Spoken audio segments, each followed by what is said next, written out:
गोटे KG mutton को मात्र गोटे पियाज मात्र 3 चम्मच तेल रे आपण माने केबे बनै बनी ना तो आज मुझे को बन की देखेबी गोटे केजी मटन को गोटे पियाज मात्र 3 चम्मच तेल रे सी पुणी होटेल स्टाइल रे ही बनइबो। वीडियोटी जदि आपण मानकु पसंद आसिला बिंदुरोसेई चैनल को सब्सक्राइब करने आउ छोटिया लाइक टे निश्चित करेंगे। एठी मु गोटे छोट ब्लेंडिंग जार नीची सेथिरे 6 रु 7 पकुड़ा रसुण गोटे इंच अदा गोटे छोट टमाटो 2टी गुजराती ता सहित गोटे दालचीनी ता सहित गोटे चम्मच जीरा एतिकी मसला को आमे भल से गोटे पेस्ट बनइबा।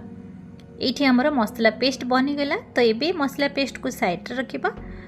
तापरे मैं एठी गोटे प्लेट रे गोटे पियाज पुणी गोटे टमाटो नैची ताकू आमे भल से काटी नबा।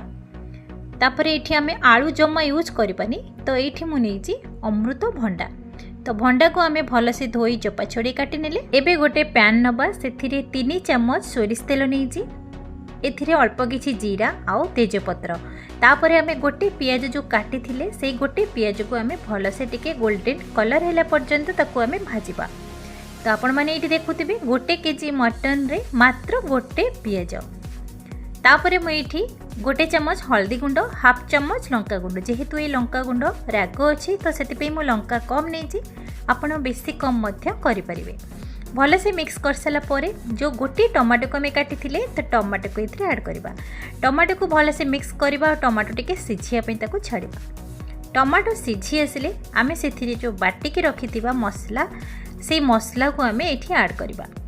तो ये आपड़ देखुवे तो गोटे केजी मटन क्वांटिटी रे आमे मसला बहुत कम नहीं मात्र गोटे इंच अदा 6 रु 7 पकड़ा रसुण टमाटो आउ अल्प किसी जीरा तो एतिकी मसला रे आमे आज बनइबा परफेक्ट होटेल स्टाइल रे ही बनइबो।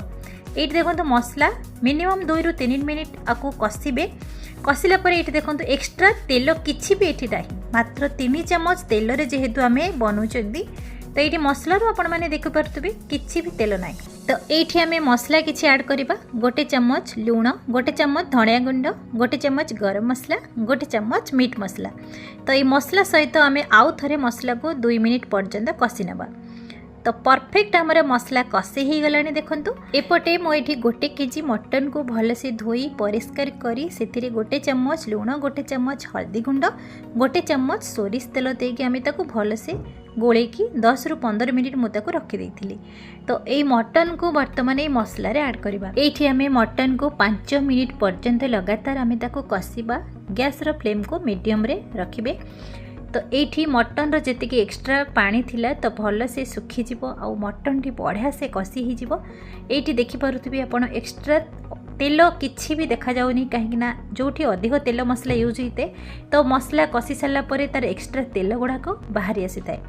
तो एठी आमे जेहेतु कम तेल यूज करचंदी तो एथिरे एक्स्ट्रा तेल किछि भी नाही।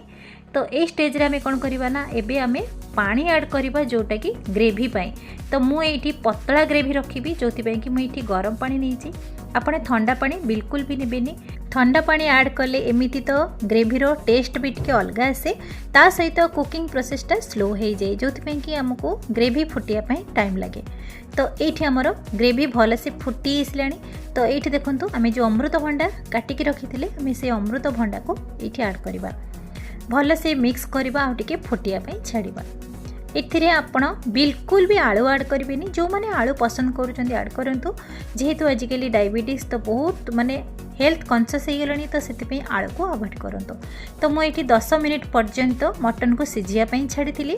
तो ये देखो 10 मिनिट पर आमर परफेक्ट आमर मटन बनी आउ अमृत भंडा भी भल से सिझी गोटा गोटा भी रही।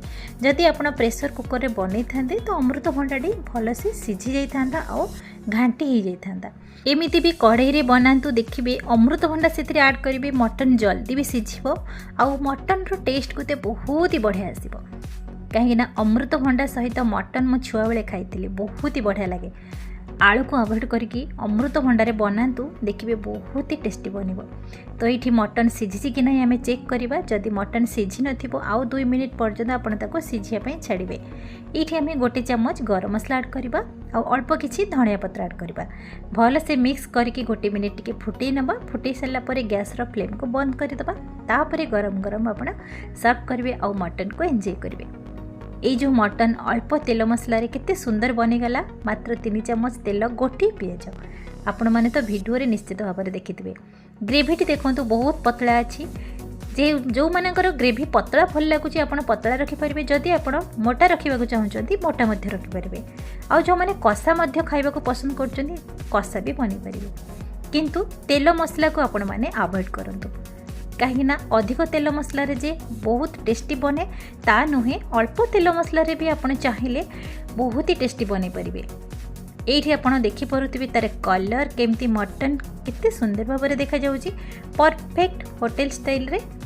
तो केमिति लागिला आज ये रेसिपी। जदि आपण मानक पसंद आसीथिबो बिंदुरोसेई चैनल को सब्सक्राइब करने छोटिए लाइक कमेंट करने को अनुरोध रहिला। पुणी देखा नुआ वीडियो रे से पर्यंत नमस्कार।